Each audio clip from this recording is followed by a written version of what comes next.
प्यारे बच्चों, सभी को मेरा प्यार भरा नमस्कार। आप सभी का दिल्ली पब्लिक स्कूल सिरसा की संस्कृत की ऑनलाइन कक्षा में स्वागत है, अभिनंदन है। मैं सचिन कुमार शास्त्री आशा करता हूं कि आप सब स्वस्थ व खुश होंगे। आज मैं आपके सामने संस्कृत व्याकरण का टॉपिक संधि में यण संधि लेकर उपस्थित हूँ। पिछली वीडियो में हमने स्वर संधि का एक भेद वृद्धि संधि पढ़ा था।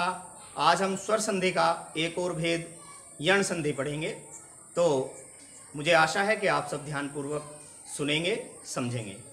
प्यारे बच्चों, आइए पढ़ते हैं यण संधि। देखिए यण संधि में क्या होता है। यण संधि स्वर संधि का एक भेद है। यण संधि, यण संधि का एक सूत्र होता है ई को यण ची, इको यणची। इसका देखिए पहला नियम क्या कहता है। इसमें 4 नियम होते हैं, एक एक नियम को हम बारी बारी से पढ़ेंगे। पहला नियम कहता है कि यदि ई या ई के बाद ई या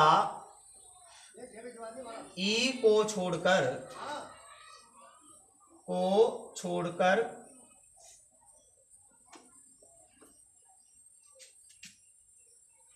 कोई भिन्न स्वर आए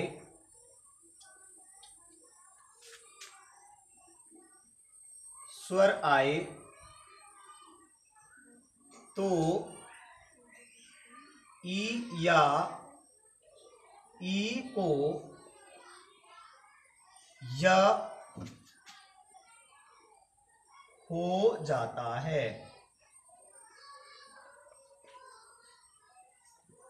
और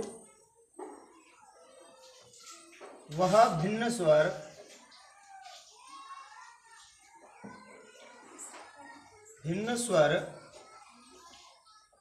य में जुड़ जाता है, या में जुड़ जाता है या मिल जाता है। अब देखिए नियम कहता है कि हर्ष ई या दीर्घ ई के बाद ई या ई को छोड़कर, माने इनको, अब आप ध्यान रखिए कि ई के बाद यदि ई आ जाए तो ये तो दीर्घ संधि हो जाएगी, जबकि हम पढ़ रहे हैं यण संधि। यण संधि में क्या होगा कि ई के बाद ई नहीं आना चाहिए। ई के बाद कोई भी ई हो, छोटी ई हो या बड़ी ई हो, ई के बाद ई या ई को छोड़कर ई या ई नहीं होना चाहिए। कोई भी भिन्न स्वर आए तो ई को, यानी छोटी ई हो या बड़ी ई हो, ई को क्या हो जाएगा, या हो जाएगा। और या कैसा होगा, हलंत वाला या होगा। तो आप एक उदाहरण से आप देखेंगे, जैसे पहला जो इसका नियम बनाई वो ये है। इसमें एक पार्ट बनेगा, जैसे ई के बाद में कोई भिन्न स्वर है, ई के बाद में क्या है, भिन्न स्वर, तो ई को क्या बन जाएगा, इस ई को क्या बन जाएगा, यह बन जाएगा, हलंत वाला। मिला के नहीं बनेगा, केवल ई को यह बनेगा। और जो ये भिन्न स्वर होगा वह भिन्न स्वर या में मिल जाएगा। भिन्न स्वर किस में मिल जाएगा, या में। अब उदाहरण से आपको समझ में आ जाएगा। जैसे देखिए इति प्लस आदि। अब यहां आप देखिए, यहां क्या है, इसमें इति का सबसे अंतिम वर्ण छोटी ई है। इति में देखिए 3 वर्ण है, ई, ता और छोटी ई। तो ता में से जब हमने ई निकाला, ती में 2 वर्ण है, ई और ता हलंत वाला। अब ये आधा तय हो गया, ई यहां पर चली गई। ई के बाद किसका मेल हो रहा है, आ रहा है। आदि का प्रथम वर्ण क्या है, आ। इन दोनों का मेल हो रहा है यहां पर। तो इन दोनों के मेल में ये यण संधि होगी। इसमें क्या होगा, नियम कहता है कि ई के बाद यदि कोई भिन्न स्वर आता है, यानी ई के बाद ई नहीं है, कोई भी ई नहीं है, ई के बाद भिन्न स्वर है, असमान स्वर है, यानी आ है, तो ई को क्या होगा, ई को या हो जाएगा। कौन से वाला या, हलंत वाला या। अब इस हलंत वाले या में ये आ मिल जाएगा, तो ये क्या हो जाएगा, दोनों को मिलाकर के या हो जाएगा। क्लियर है। यहां से आ समाप्त हो गया, आ यहां पर आ गया, आ तो या में, ई को या हो गया, या में आ मिल गया, तो या बन गया। अब ये ता जो है ये आधा बचा। अब यहाँ पे क्या क्या बचता है, देखिए ये ई बचा, ई तो रहेगा ही। अब देखिए इस ता में से ई का यह बन गया था, तो ये ता बचा था, ता आधा बच गया था यहाँ पर। आप जानते हैं जब वर्ण संयोजन करते हैं, जब वर्ण संयोजन में हम क्या करते हैं, वर्णों को जोड़ते हैं, तो उसमें हमें आपको पता है कि जब जो व्यंजन हलंत वाला होता है और उसके बाद में कोई स्वर नहीं होता है, तो उसको शब्द के साथ हम आधा करके लिखते हैं। तो यहाँ पर ता के बाद कोई स्वर नहीं है, तो यहाँ पर ता जो है वो आधा इस तरह से लिखा जाएगा। तो यहाँ पर फिर ये या आ जाएगा और यहाँ पर आ समाप्त हो गया, क्या बचा, दी। इस प्रकार यह है इत्यादि बन जाएगा। इति प्लस आदि बराबर इत्यादि। आगे देखो, एक और उदाहरण से आप देखोगे, समझोगे। देखिए जैसे यदि प्लस अपि, अब यहां भी छोटी ई है, द हलंत वाला बच गया, छोटी ई का मेल के बाद क्या है अ, तो ई को क्या हो जाएगा य, कौन से वाला, हलंत वाला। इस हलंत वाले या में हम अ मिला देंगे, ये भिन्न स्वर नियम कहता है, या के बाद भिन्न स्वर है तो यह ई के बाद भिन्न स्वर है तो ई को तो या हो जाएगा, और या में जो भिन्न स्वर ई के बाद है वह भिन्न स्वर या में मिल जाएगा। तो इस भिन्न स्वर को हम या में मिला देंगे, तो इन दोनों को मिला करके या बन जाएगा। यानी कि इस पे जो नीचे हलंत लगा है, जब अ इसमें मिल जाएगा तो हलंत हट जाएगा, ये या हो जाएगा, हलंत हट जाएगा इसमें से। अब ये द बचा है, यहाँ पर ये द आधा रहेगा, तो इसको हम क्या बना देंगे, देखिए ये या बचा है यहाँ पर या। अब ये द हलंत वाला द बच गया, ये या, ये आ यहाँ पर आ में मिल गया था, तो यहाँ पर बचा था पी, यहाँ पर पी बचा था, या द या पी, यद्यपि हो गया। आप जानते हैं जब हमने संयुक्त व्यंजन पढ़े थे, संयुक्त व्यंजन में जब द और य होता है, जब द के बाद य होता है तो दोनों को मिला करके ये द्य बनता है। इस प्रकार जैसे विद्यालय में द्य होता है, विद्या में होता है, वैद्य में होता है, जैसे ये वैद्य होता है, विद्या होती है, इस तरह के शब्दों में ये यूज होता है द्य। ये संयुक्त वर्ण है, संयुक्त व्यंजन इसे हम कहते हैं। तो संयुक्त, अब इस द और या को मिला करके हम क्या बना देंगे, द्य बना देंगे, तो ये बन जाएगा यद्यपि, इस प्रकार हो जाएगा। द्य और या को हमने ये बना दिया। क्लियर हो गई। यानी ई के बाद कोई भी भिन्न स्वर हो तो ई को या हो जाता है, और वह जो भिन्न स्वर होता है या में मिल जाता है। क्लियर है।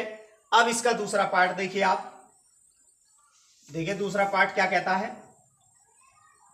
अब यहां पर बड़ी ई हो और बड़ी ई के बाद कोई भिन्न स्वर हो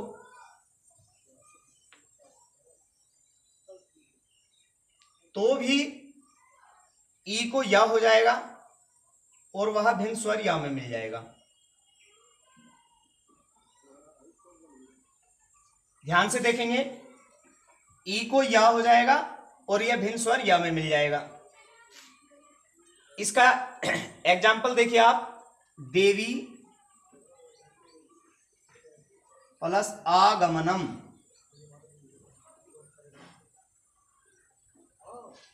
अब आप देखेंगे देवी में अंतिम वर्ण क्या है, दीर्घ ई, और व में से जब ई निकली तो वह आधा हो गया, हलंत वाला हो गया। ई के बाद क्या आ रहा है, आ, यानी ई के बाद भिन्न स्वर है, ई के बाद ई तो नहीं है, असमान स्वर है, अलग स्वर है ई को छोड़कर, तो ई को क्या बन जाएगा, या बन जाएगा। कौन से वाला या, हलंत वाला या। अब इस या में आ मिल जाएगा तो ये क्या हो जाएगा, या। यहां पर ये आधा वह बच जाएगा, ये आ या में मिल गया, ई को या हो गया, या में आ मिल गया तो या बन गया। अब क्या बचा देखिए, दे, ये वह आधा है तो इसको आधा लिख देंगे। आधे को आप इस प्रकार लिखेंगे, जब हम शब्द में मिला के लिखते हैं तो हलंत वाले व्यंजन को अगर उसके बाद कोई स्वर नहीं है तो उसे हम इस प्रकार लिख देते हैं, आधा बनाकर लिख देते हैं, जैसे हमने पहले वाले एग्जाम्पल में ता लिखा था इति प्लस आदि में। तो ऐसे ही वह ऐसे हो जाएगा, या हो जाएगा। अब यहां क्या बच गया, गमनम, तो गमनम लिख देंगे, ग म न म, दिव्यागमनम। इस तरह से ये दिव्यागमनम हो जाएगा। आगे देखो, जैसे एक और उदाहरण आप देखेंगे, नदी प्लस अत्र, यहां द में अंतिम वर्ण दीर्घ ई है, बड़ी ई है, बड़ी ई के बाद क्या है, असमान स्वर है, तो ई को क्या हो जाएगा, य। तो यहां देखिए आप, न द आधा रहेगा, द के नीचे हलंत हो जाएगा, क्योंकि इसमें से हमने ई को बाहर निकाल लिया, और ई को क्या बन गया, हलंत वाला या, हलंत वाला या बन गया ई को। जब हलंत वाले या में आ मिला तो पूरा या बन जाएगा, यहां पर ये आ या में मिल गया तो अत्र बचा यहां पर। तो आप जानते हैं ये दे और ये, इसको हम क्या लिखते हैं, इस प्रकार लिखते हैं, तो ये क्या बन जाएगा, नद्यत्र, इसको बोलेंगे नद्यत्र, नदी प्लस अत्र नद्यत्र। तो ये हो गया, बड़ी ई के बाद कोई भिन्न स्वर हो तो ई को या होगा, कौन सा या, हलंत वाला या, और जो भिन्न स्वर होगा उसे हम या में मिला देंगे। आगे देखिए अगला नियम क्या कहता है, अगला नियम कहता है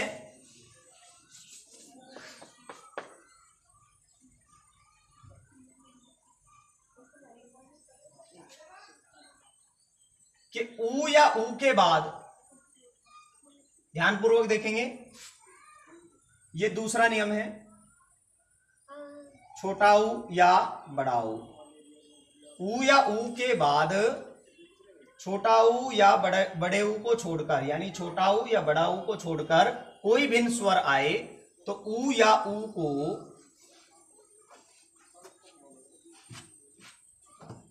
को व हो जाता है, हलंत वाला व। ई को क्या हुआ था, ई को तो हलंत वाला यह हुआ था, अब ऊ या ऊ को क्या होगा, व होगा, व हो जाता है, और वह भिन्न स्वर व में मिल जाता है, व में जुड़ जाता है या मिल जाता है। अब आप देखेंगे कैसे इसका पार्ट बना, पहले छोटा ऊ लेते हैं, छोटा ऊ के बाद कोई भिन्न स्वर आता है, कोई भी असमान स्वर आ जाए तो ऊ को क्या बन जाएगा, वह बन जाएगा, कौन से वाला, हलंत वाला, और वह भिन्न स्वर जो आएगा ऊ के बाद उसे हम किस में मिला देंगे, वह में मिला देंगे। देखिए ऊ के बाद कोई भिन्न स्वर आए तो ऊ को क्या बनेगा, वह बनेगा, कौन सा वह, हलंत वाला वह, और हलंत वाले वह में क्या मिल जाएगा, भिन्न स्वर मिल जाएगा, जैसे सु प्लस आगतम। अब आप ध्यान से देखेंगे, सु में दो वर्ण है, स हलंत वाला यानी सा आधा, और छोटा ऊ, छोटे ऊ के बाद में क्या आ रहा है, आगतम का प्रथम वर्ण क्या है, आ, तो ऊ को क्या होगा, ऊ के बाद ये भिन्न स्वर है, ऊ के बाद छोटा ऊ या बड़ा ऊ तो नहीं है, अगर ऐसा होता तो दीर्घ संधि हो जाती, ऊ के बाद क्या है, असमान स्वर है, इससे भिन्न स्वर है, तो ऊ को क्या बनेगा, वह बनेगा, कौन से वाला, हलंत वाला वह बन जाएगा, और जो ये असमान स्वर है इसे हम किस में मिला देंगे, आ में, वा में मिला देंगे, तो दोनों को मिलकर के क्या बन जाएगा, वा। क्लियर है, ऊ का क्या बना, वा बना, वा का मेल ऊ के बाद क्या आ रहा है, आ रहा है, तो ऊ का वा बन गया, वा में हमने आ मिलाया तो वा बन गया, इसमें हलंत हटा देंगे क्योंकि ये स्वर रहित व्यंजन है, जब इसमें स्वर मिलाया तो स्वर की मात्रा बन गई, मात्रा बन करके वा में लग गई, वा हो गया। अब ये क्या क्या बचा, देखिए ये आ तो वा में मिल गया, ऊ का वा बन गया, आधा सा बच गया, यहां पर हलंत वाले स को जब हम शब्द के साथ मिला के लिखेंगे तो आधा स बन जाएगा, आधा स, उसके बाद वा, और ये गतम बच जाएगा, स्वागतम हो जाएगा, सु प्लस आगतम स्वागतम। ऊ को क्या हुआ, व के बाद क्या है, आ, तो व में आ मिला दिया हमने, वा बन गया। अब ये सा जो है वो हलंत वाला बचा, माने आधा सा बचा, तो आधे सा हलंत वाले सा को इस प्रकार लिख देंगे, स्वागतम हो जाएगा। इसी प्रकार दूसरा उदाहरण देखेंगे, देखिए सेकंड एग्जांपल, मधु प्लस अरीही। अब यहां क्या है, छोटा ऊ है, छोटे ऊ के बाद क्या आ रहा है, भिन्न स्वर आ रहा है, ऊ से अलग स्वर है कोई, तो ऊ को क्या हो जाएगा, वह हो जाएगा, कौन से वाला वह, हलंत वाला वह। तो यहां क्या क्या बचेगा, अब शॉर्टकट में बताता हूं मैं आपको, म। जब हम इस धा में से ऊ को अलग कर दिया तो धा कैसा हो गया, आधा हो गया, यानी हलंत वाले धा को हम आधा धा लिखेंगे क्योंकि हमने उसमें से स्वर अलग निकाल दिया। स्वर का क्या बन गया, ऊ का क्या बन गया, वह बन गया, और जो ये वा के बाद भिन्न स्वर है ऊ के बाद, इसे हम वा में मिला देंगे तो ये पूरा वा बन जाएगा। ये आ तो वा में मिल गया तो ये पूरा वा बन गया, क्योंकि ये अब वा भी आधा है यहाँ पर। क्यों? क्योंकि इसके नीचे हलंत लगा है, इसमें स्वर नहीं है। अब इसमें स्वर मिलने के बाद ये पूरा वा बन गया और ये री ही बचा, तो ये क्या बन गया? मध्वरी ही। मधु प्लस अरी ही, मध्वरी ही। तो इस तरह से हमने दो। एक और एग्जांपल आप देख सकते हैं, अनु प्लस अयह, अनु प्लस अयह। अब आप देखो यहां छोटा ऊ है, छोटा ऊ को क्या हो जाएगा? छोटे ऊ के बाद अ आ रहा है तो ऊ को क्या हो गया? व हो गया, हलंत वाला व। व में ये अ मिल गया तो ये पूरा व बन जाएगा, हलंत हट जाएगा। यहां से आधा, यहां से ऊ बाहर आ गया तो आधा न बच जाएगा, तो यहां बच गया अ, ये वाला अ और आधा न, ये व और ये अ व में मिल गया था तो ये बच गया अन्वयः। क्या बन गया? ये अन्वयः। इस तरह से अनु प्लस अयः अन्वयः। तो ये दो उदाहरण आपने पढ़े। अब इसका दूसरा पार्ट देखिए, इसी नियम का सेकंड पार्ट। कौन सा? जब दीर्घ ऊ हो यानी बड़ा ऊ हो और उसके बाद में कोई भिन्न स्वर आ जाए तो भी ये बड़ा ऊ, अभी पहले क्या था? छोटा ऊ, लेकिन अब बड़ा ऊ हो उसके बाद कोई भिन्न स्वर आ जाए तो भी दोनों ऊ को व हो जाएगा। क्या हो जाएगा? ऊ को व हो जाएगा। जैसे वधु प्लस आदेशः, तो यहां क्या है? दीर्घ ऊ, दीर्घ ऊ के बाद क्या है? आ, तो ऊ का क्या बन गया? व, हलंत वाला व। क्यों? क्योंकि ऊ के बाद भिन्न स्वर है, तो हलंत वाले व में ये जो भिन्न स्वर है आ, ये आ मिल गया तो क्या बन गया? दोनों को मिला करके वा बन गया। इसका हलंत हट जाएगा, इसमें स्वर मिल गया, आ की मात्रा लग गई तो वा हो गया। अब यहां क्या क्या बचा देखिए, व। धू में से हमने ऊ, दीर्घ ऊ जो था उसको हमने अलग कर दिया, उसका व बन गया था, तो यहां पर आधा दे बचा, ये वा हो गया यहां पर ऊ का। ये अ जो है वा में मिल गया था तो यहां बचा देशः, तो ये बन गया वध्वा देशः। तो इस तरह से वधु प्लस आदेशः वध्वादेशः। इसका दूसरा एग्जांपल आप देखेंगे, जैसे वधु प्लस आज्ञाः,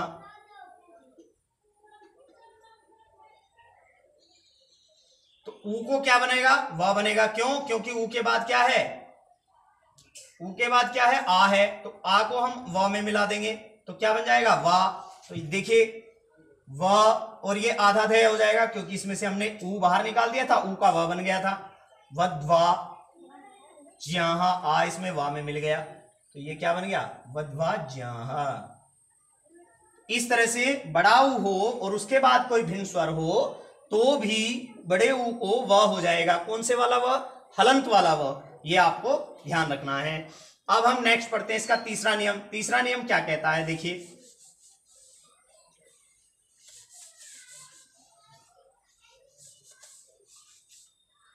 तीसरा नियम क्या कहता है?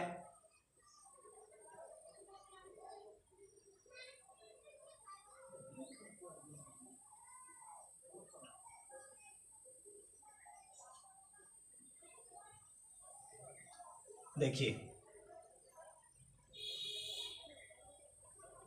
री के बाद री को छोड़कर, री के बाद री को छोड़कर कोई भिन्न स्वर आए तो री को र हो जाता है, हलंत वाला र। री को क्या हो जाता है? हलंत वाला र हो जाता है और वह जो भिन्न स्वर है वह र में मिल जाता है। किसमें? अब देखिए यहां ध्यान से, ई को क्या हुआ था? ई को तो य हुआ था हलंत वाला, ई या ई हो, और ऊ या ऊ को क्या हुआ? व हो गया हलंत वाला। तो री को क्या? री को हुआ र हलंत वाला। तो इस तरह से हुआ। तो अभी हम तीसरा नियम पढ़ रहे हैं। नियम को एक बार और पढ़ते हैं। क्या कहता है नियम? नियम कहता है, यण संधि का तृतीय नियम कहता है कि री के बाद री को छोड़कर कोई भिन्न स्वर हो तो री को र हो जाता है और वह भिन्न स्वर र में, हलंत वाले र में मिल जाता है, हलंत वाले र में जुड़ जाता है। अब आप देखिए कैसे, जैसे री प्लस भिन्न स्वर है कोई री के बाद, तो री का क्या हो जाएगा र, और जो भिन्न स्वर है वो रा में मिल जाएगा। कैसे? जैसे मातृ प्लस आज्ञः, मातृ प्लस आज्ञः। अब आप देखेंगे, अब ये जो त है इसमें दो वर्ण हैं, त्रि में त हलंत वाला हो जाएगा और इसमें से हमने री अलग निकाल दिया, क्योंकि ये जो मात्रा है ये री की मात्रा है। जब री ता हलंत वाले ता के साथ मिला तो री का रूप बदल करके मात्रा बन गई, मात्रा जुड़ गई। जिस प्रकार ई मिलता है और ई की मात्रा जुड़ जाती है, जैसे क में ई छोटी ई मिली तो ई की क्या बन गई, मात्रा बन गई, इस प्रकार जुड़ जाएगा क के साथ। उसी प्रकार जब त में री जुड़ी, री की मात्रा जुड़ जाएगी, ता के अंदर क्या हो जाएगा री, ता में री मिला, री स्वर मिला तो ता में ये री की मात्रा मिल जाएगी, इस तरह से री बन जाएगा। तो ये जो री है ये री ऐसा है, इस प्रकार है। तो री के बाद क्या आ रहा है यहाँ, उत्तर पद। ये क्या है उत्तर पद, उत्तर पद का पहला वर्ण क्या है आ, तो री के बाद क्या आ रहा है आ, री के बाद भिन्न स्वर आ रहा है। तो जब री के बाद री को छोड़ करके कोई दूसरा स्वर आता है तो री को क्या बन जाता है, रा बन जाता है। क्या बन जाता है, र, हलंत वाला रा बनता है, ये ध्यान रखना है। और हलंत वाले रा में ये आ मिल जाता है, तो दोनों को मिला करके क्या बन जाएगा, रा बन जाएगा, ये हलंत हट जाएगा। तो क्या हो जाएगा, देखिए ये माँ हो जाएगा यहाँ पर, ये वाला माँ। अब ये जो त्रि में से री का तो रा बन गया, और रा में से ये आ रा में मिल गया, रे में मिल गया तो रा हो गया। यहाँ ये ता बचा, ता आधा है तो आधा ता हलंत वाला ता लिख लेते हैं एक बार हम इसको। उसके बाद रा, उसके बाद जहां, तो ये इस तरह से। अब देखिए आपने पढ़े होंगे संयुक्त व्यंजन में, जब ता के बाद ता में रा का मेल होता है, ता के बाद रा होता है तो क्या हो जाता है, त्र हो जाता है। इस प्रकार ये त्र संयुक्त व्यंजन है, ता और रा को मिला करके त्र बन जाता है। तो ता और रा को मिला करके क्या बन जाएगा, मात्रा ज्याहा। इस ता और रा को हमने त्र बना दिया और ये आ का डंडा त्र पे आ गया तो मात्रा ज्याहा हो गया।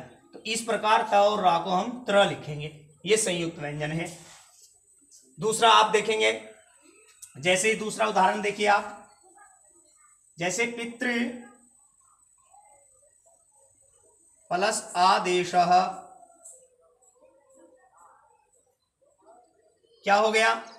अब यहां देखिए री है, री को क्या हो जाएगा, रे हो जाएगा। तो क्या बन जाएगा, देखिए पी, ता आधा है तो आधे ता में, अब यहां देखिए आधे ता में जब र री, देखो एक बार, ये री है, री का क्या बन गया, रा बन गया, रा में ये आ मिला तो रा बन गया यहां पर। तो यहां पर आधा तय, तो आधे त और रे को हम ऐसे लिख देंगे त्र, और ये क्या है रा, तो आ का डंडा लगा देंगे, पित्रा देशः, क्या बन जाएगा, पित्रा देशः, क्योंकि आ किस में मिल गया, रा में मिल गया। एक बार और ध्यान पूर्वक देखिए, त्रि में दो वर्ण हैं, त और री का रा बन गया, और ये जो आ है ये रे में मिलकर के रा बन गया, ये हलंत हट जाएगा इसका। अब ये जो ता है ये आधा बचा, आधे ता को और जब रा को मिलाएंगे हम तो त्र बन जाएगा, और ये जो रा है आ का डंडा है ये त्रा में आ जाएगा, त्रा बन जाएगा। तो पी त्रा देशः, इस तरह से हो जाएगा, पित्रा देशः। जैसे ऊपर हुआ था मात्रा ज्याहा, ता और रा को मिला करके ये त्र बन गया था, ये संयुक्त व्यंजन है, तो पित्रा देशः। अब इसी प्रकार आगे चौथा नियम, जो इसका अंतिम नियम बचा है, उसे हम पढ़ लेते हैं, यम संधि का। देखिए प्यारे बच्चों, थोड़ी ध्यान देने योग्य बात है, आपको थोड़ा याद रखना पड़ेगा इसमें। और देखिए अब हम बात करते हैं लृ की। एक और स्वर होता है, हर स्वर संस्कृत वर्णमाला में लृ, लृ के बाद यदि लृ को छोड़कर कोई भिन्न स्वर आए तो लृ का क्या हो जाता है, ल हो जाता है। लृ को क्या होगा, ल हो जाता है, हलंत वाला ल, और जो भिन्न स्वर होगा वो हलंत वाले ल में जुड़ जाएगा। क्या कहा चौथे नियम ने, कि लृ के बाद लृ को छोड़ करके कोई भी स्वर आए तो लृ को ल हो जाता है। कौन से वाला ल? हलंत वाला ल हो जाता है। और जो भिन्न स्वर होगा लृ के बाद में वो हलंत वाले ल में जुड़ जाएगा, मिल जाएगा। जैसे आप देखिए लृ है, लृ के बाद क्या आया? भिन्न स्वर आया, कोई भी भिन्न स्वर आया, दूसरा स्वर आ गया तो लृ को क्या हो गया? ल हो गया हलंत वाला।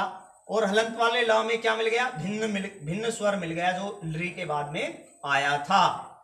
अब आगे देखिए, जैसे लृ प्लस आकृति ही। आप ध्यान से देखिए, लृ के बाद क्या आ रहा है? आ रहा है, तो लृ को क्या हो जाएगा? ला हो जाएगा हलंत वाला। क्यों? क्योंकि लृ के बाद दूसरा स्वर आ रहा है। और ये जो आ है ये किस में मिल जाएगा? ला में मिल जाएगा, तो ये बन जाएगा ला।